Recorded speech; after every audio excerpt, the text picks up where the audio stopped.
आज हम पृथ्वी पर जीवन की उत्पत्ति के बारे में जानेंगे। जैसा कि हमने पहले वीडियो में देखा था कि समुद्र में सबसे पहले बैक्टीरिया पैदा हुए। अब इन बैक्टीरिया में धीरे धीरे इवोल्यूशन होता गया। वह नए जीव अस्तित्व में आए जिन्हें पिकाया कहते थे। इन जीवों में रीढ़ की हड्डी होती थी। समुद्री जीव विकसित हुए और समुद्री जीव में एक मछली जिसे टिक्टेलिक कहा जाता था सबसे पहले स्थल भाग पर आई।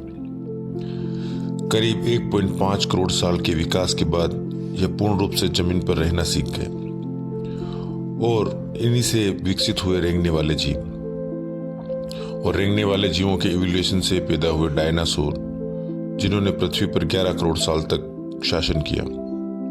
परंतु आज से करीब 6 करोड़ साल पहले एक विशालकाय उल्कापिंड के टकराने से सारे डायनासोर का अंत हो गया। अब पृथ्वी पर वही जीव जिंदा रहे जो पृथ्वी के अंदर रहते थे, यानी मैमल्स। अब धीरे धीरे जब पृथ्वी का वातावरण वापस बना तो ये मैमल्स पृथ्वी के बाहर निकले और धीरे धीरे इनमें इवोल्यूशन होता गया और ये बंदरों के रूप में परिवर्तित हुए जो अफ्रीका के घने जंगलों में रहते थे।